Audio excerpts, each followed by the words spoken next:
Oke, kita mulai ya.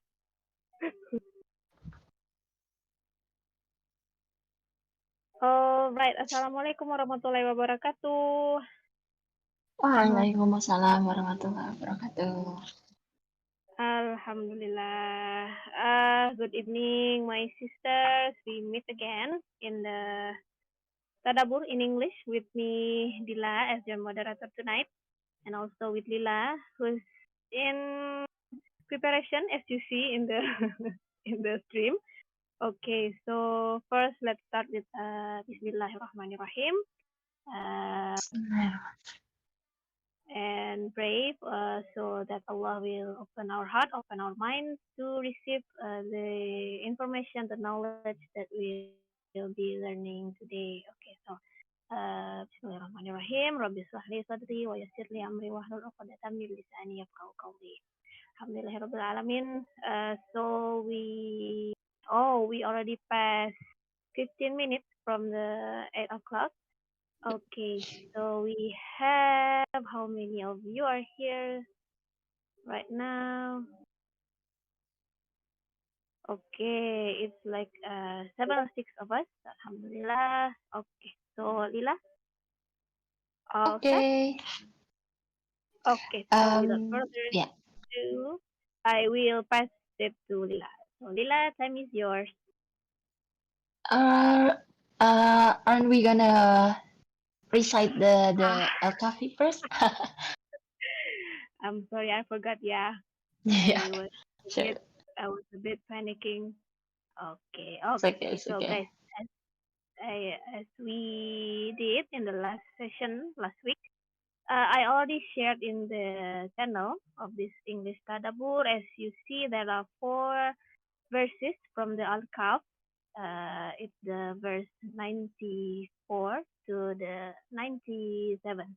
Okay, so I will recite for you these 4 verses and with the English translation. Okay? Okay. Bismillahirrahmanirrahim. قالوا يا ذا القرنين إن يأجوج ومأجوج مفسدون في الأرض فهل نجعل لك خرجا على أن تجعل بيننا وبينهم سدا. They said, O Zulkarnain, indeed Gog and Magog are great corrupters in the land.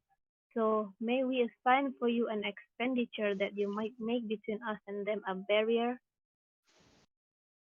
قال ما مكني فيه ربي خير فأعينوني بقوة أجعل بينكم وبينهم ردما. He said, that in which my Lord has established me in is better than what you offer. But assist me with strength, I will make between you and them a dam. آتوني زبر الحديد حتى إذا ساوى بين الصدفين قال انفخوا حتى إذا جعله نارا قال آتوني أفرغ عليه قطرا. Bring me sheets of iron until, when he had leveled them between the 2 mountain walls, he said, blow with bellows. Until when he had made it like fire, he said, bring me, that I may pour over it molten copper.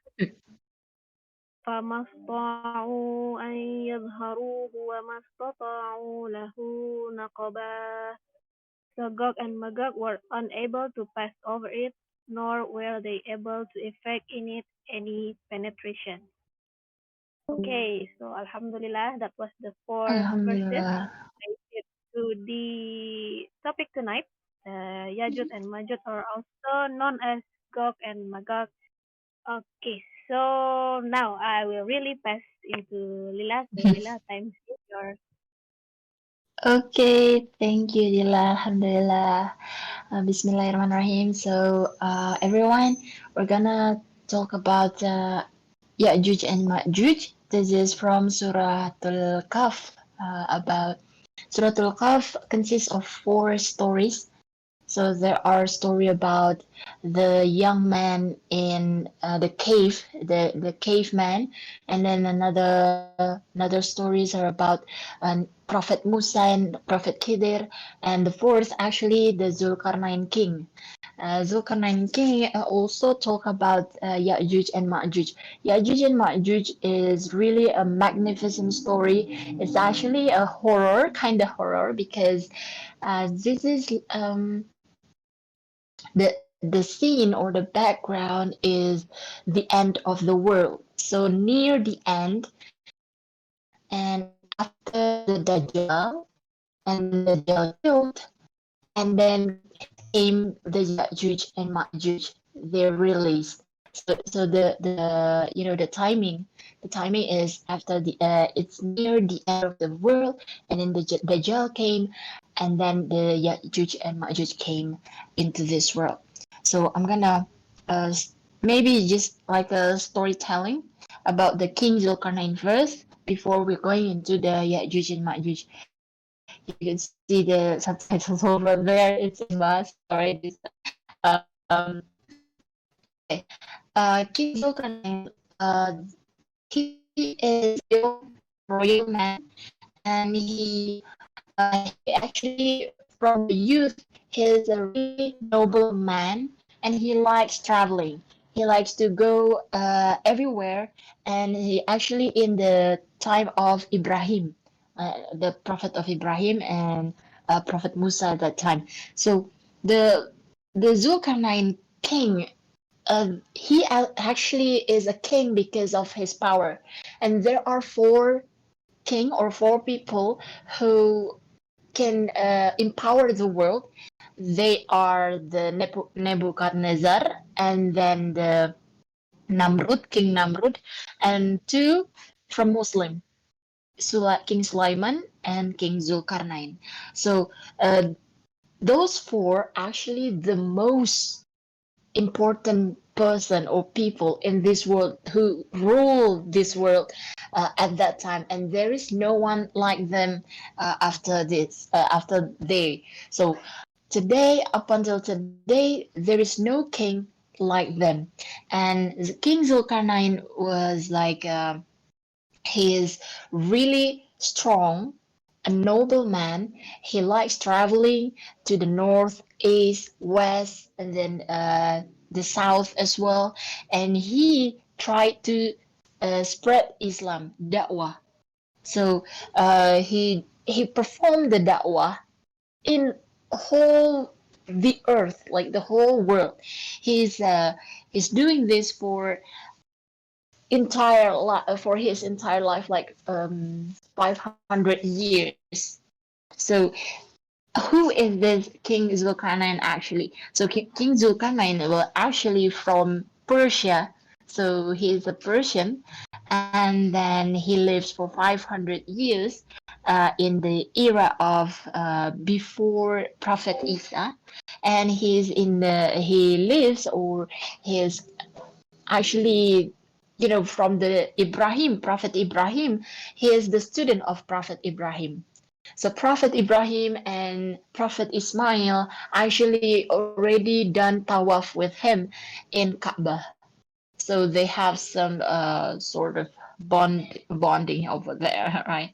And from the illustration, we know actually that he is a king who's provided with many things from Allah. Allah gives sufficiency for him, the power, food, the wealth. Like he has everything, finance, and then the security as well. And he got whatever he needed. So unlike other prophets who got the difficulties and hardship in their life, King Zulkarnain does have many advantages from Allah. And Zulkarnain itself means Zul, owner, and Karnain is two horns. So it doesn't mean that he has two horns, but actually the two horns means that this is the two horns of evil. It's east and west. That's why we cannot perform salah or prayers in the time of sunrise and in the time of sunset. The Maghrib is after the sunset, and the Fajr is actually before the sun rises, because that time, those two times are actually the time where the shayateen have a shift. They have a shift, exchanging places, like a shift, like shift in the night and shift in the morning, and they exchange themselves. At that time, we are not able to perform the prayers. So he performs the journey from the west and then to the east, to the south, to the north. All entire journey is really extraordinary. And with all his wealth, all his power, he tried to gain followers, Muslim, make them all Muslim. At that time, the people were actually not literate enough. So even Jahiliyyah or Quraysh in Muhammad, in Prophet Muhammad, they're better at that time because they're already advanced. But in this time, when Prophet Ibrahim, the people were like so illiterate, and they don't know how to live well, how to live as a human. So in the narration, there were so many people asking Prophet Muhammad, who is this King Zulkarnain? Because he is the one that really already spelled out in the Quran quite many times. So he's mentioned in Quran, he's mentioned in the stories as well, and because that the King Zulkarnain also known as Alexander the Great Alexander. In the Western and in Europe and in Jewish, they said that his name is Alexander the Great. And this Alexander, or the other name is Cyrus, they said that Zulkarnain or King Zulkarnain will get everything that he wants. So whenever he travel into uh, a place, he will turn the people over there into Muslim. He will perform da'wah. He will be a good king to them. He will fight. He will do many things for da'wah, and he done it for like 500 years. That's not a short period. And it's not like he came to the place and then he was like, okay, let's go to Muslim and then just convert them all. No, he really become a king, lived side to side with the people over there, become the society. So the first journey of King Zulkarnain is going to the west. He go to the west. He went there and he saw the end of the west part of the world. He met the sea. The sea is black because it's already night, and then he met a nation over there. The nation is really illiterate. They cannot do many things. They are so jahil. They kill. Uh, they steal. They perform many sins, many sinful things. They are so zalim. You may say like jahiliya people. They are so zalim, and they're bad people. And then Allah said, do you want to punish them? Do you want to fight them and punish them? It's up to you, King Zulkarnain, because he got the power and he's able to just like diminish them all or kill them all. It's allowed actually because everyone is mushrik, right, at that time. But then Zulkarnain said that he take the other options. He took the option that he will perform da'wah, he will try his best, and if anyone wants to follow Islam, he will let them go and will give them compensations, the very best compensation. But if they don't want to follow, then there will be azab from him in dunya and azab from Allah in akhirah.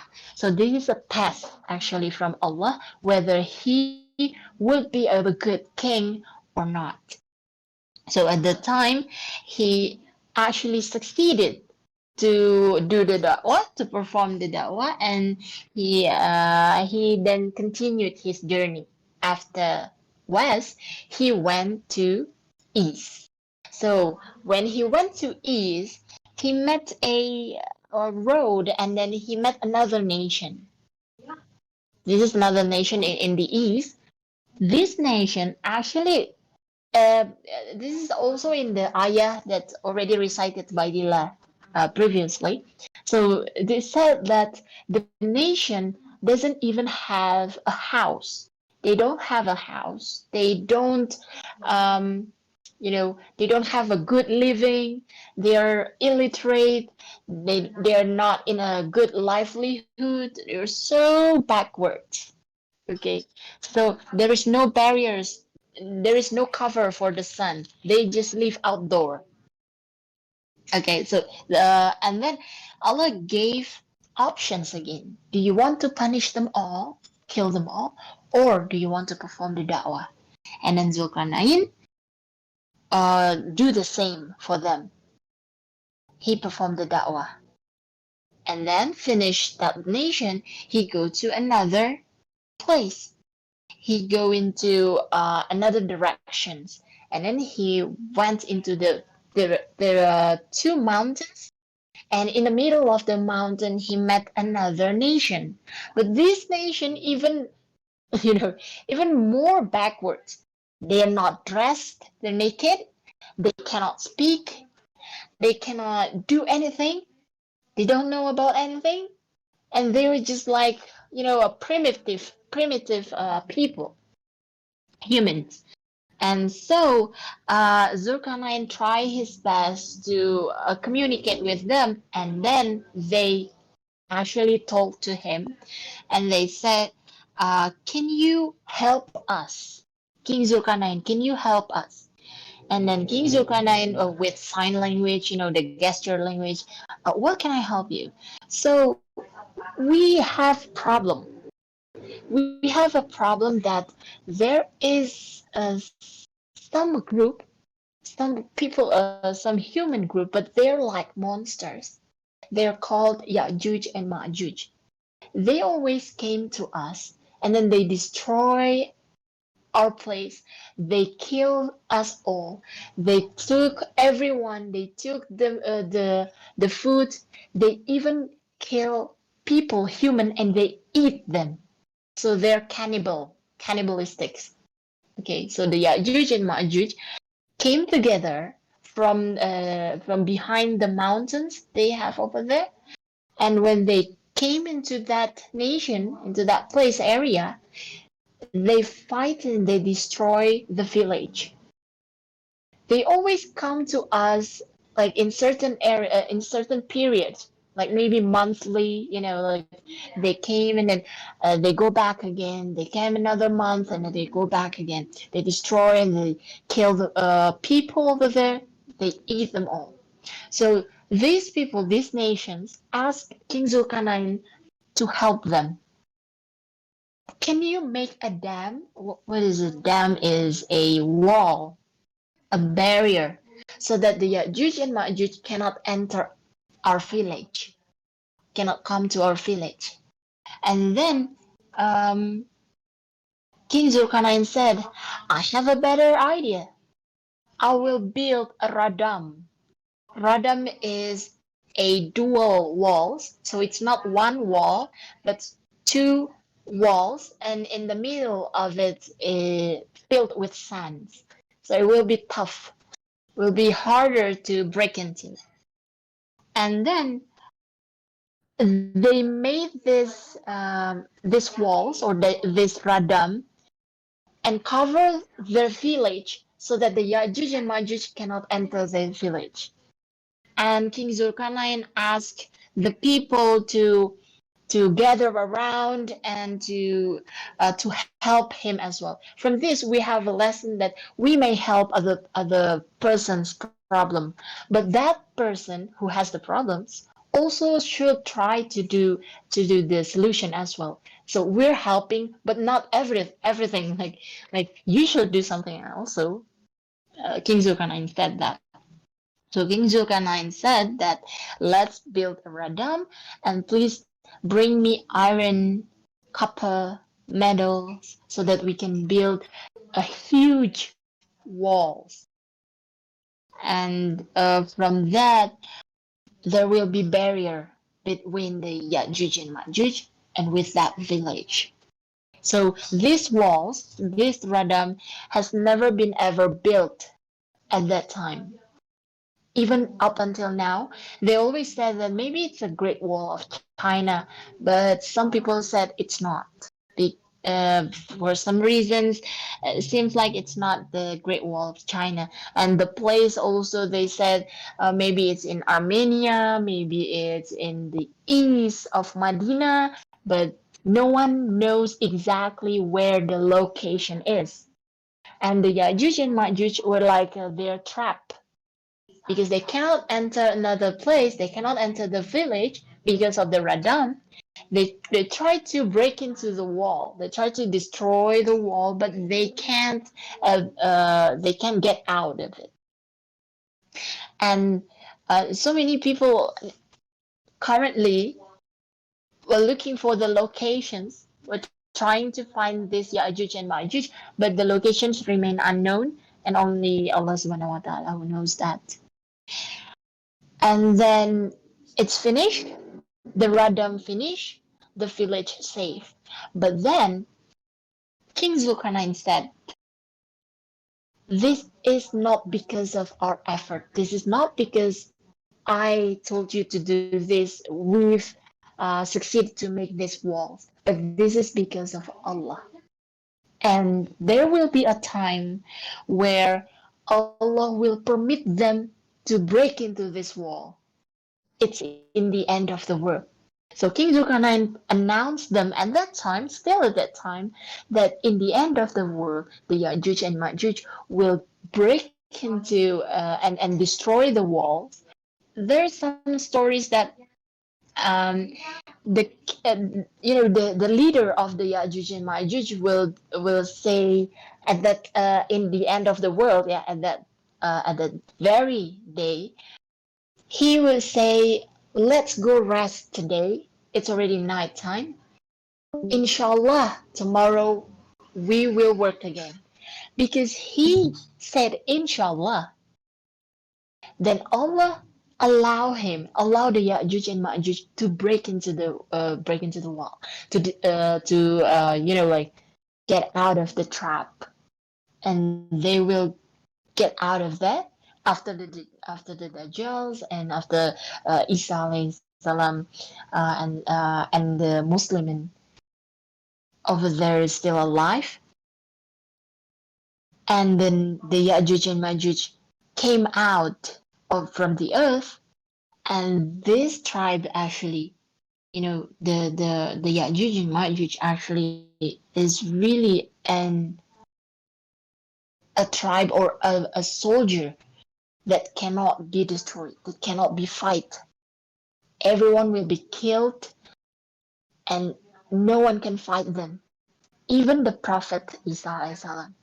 So Allah told Prophet Isa alayhi salam to go to the Tur mountain. So he and his companions, the Muslims, go to the Tur mountain, and then Allah has the decree, the divine intervention, that the Yajuj and Majuj will be given a disease. So all of them, like Yajuj and Majuj, will be very huge groups. The total amount is about maybe 100 millions. There is a a river over there, Tiberian River, and this Tiberian River is a really long and a wide river that could give life to millions of people in this earth. We already know that. And when the Yajuj and Majuj came out, they are so thirsty. They try to drink from the river. And in just seconds, even not every Yajuj and Majuj came out and drink from that. The water already runs out. The river already runs out and it gets empty. So we can imagine how many Yajuj and Majuj tribes just cover the world, cover the earth. And then because of the disease that put by Allah into them, they died. They got the disease and they died. And with the corpse over there, with the really stinky corpse, you know how stink the corpse is. There will be a rain over there, and a group of falcon got into their corpse and put their corpse into the oceans. They bring it into the oceans and just throw it away, just like that. And then the earth will be regenerated again, will be a nice place again to live, and everyone will be a Muslim because the Prophet Isa already um, defeat the Dajjal and already defeat the Yajuj and Majuj as well. Live, yeah, you may say, not live together happily ever after, but and then there will be another nations coming up in the end of the day. So Yajuj and Majuj are actually are tribes. They are human beings, but they have a really small eyes. They have uh, the figures of more like a monsters, and they also have a big and wide eyes. They eat humans. They know what they know is they just killed everyone. They just kill everyone unlike them. So not the Yajuj and Majuj, and they know that after they reproduce for like 1,000, they will die. So they don't even have, like a marriage between them. They just got so regenerated and reproduced until 1,000 of them, and then another 1,000, another 1,000. They all multiplied all the time, even up until now. The Yajuj and Majuj still alive and still trapped, and we don't know the location, but they will come out, and this is a fitna of the end of the world. So there is a lot of fitna Dajjal, fitna Yajuj Majuj, and there are monsters also in the end of the world.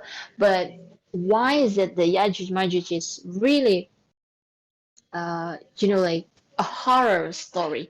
Because we don't know the location and no one can fight them. Dajjal can be defeated by Prophet Isa, but Yajuj and Majuj, they cannot be fight with anyone. So in this Surah Al-Qaf, we know that we should believe in something like creatures. This is creatures. This is human beings as well, and we know that there will be so many occasions happen in the end of the world. Even a very terrible things happen, and some people want to die fast because they don't want to experience the end of the world. They don't want to be killed by the Yajuj and Majuj, because maybe we are not in Medina, like we're not going to meet Prophet Isa and become their companions, and most of people on earth actually killed by Yajuj and Majuj. But the ibrah or the meanings behind this story is that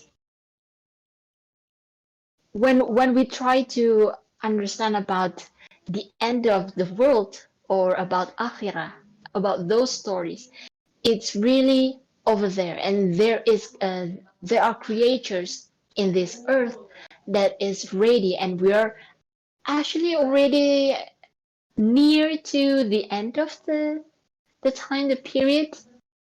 Like, we're really near with the fitna Dajjal. There are so many people illiterate, but they are high tech. but they're illiterate in their knowledge and in Islamic teachings. So I guess that's for me. I should go back to Dila.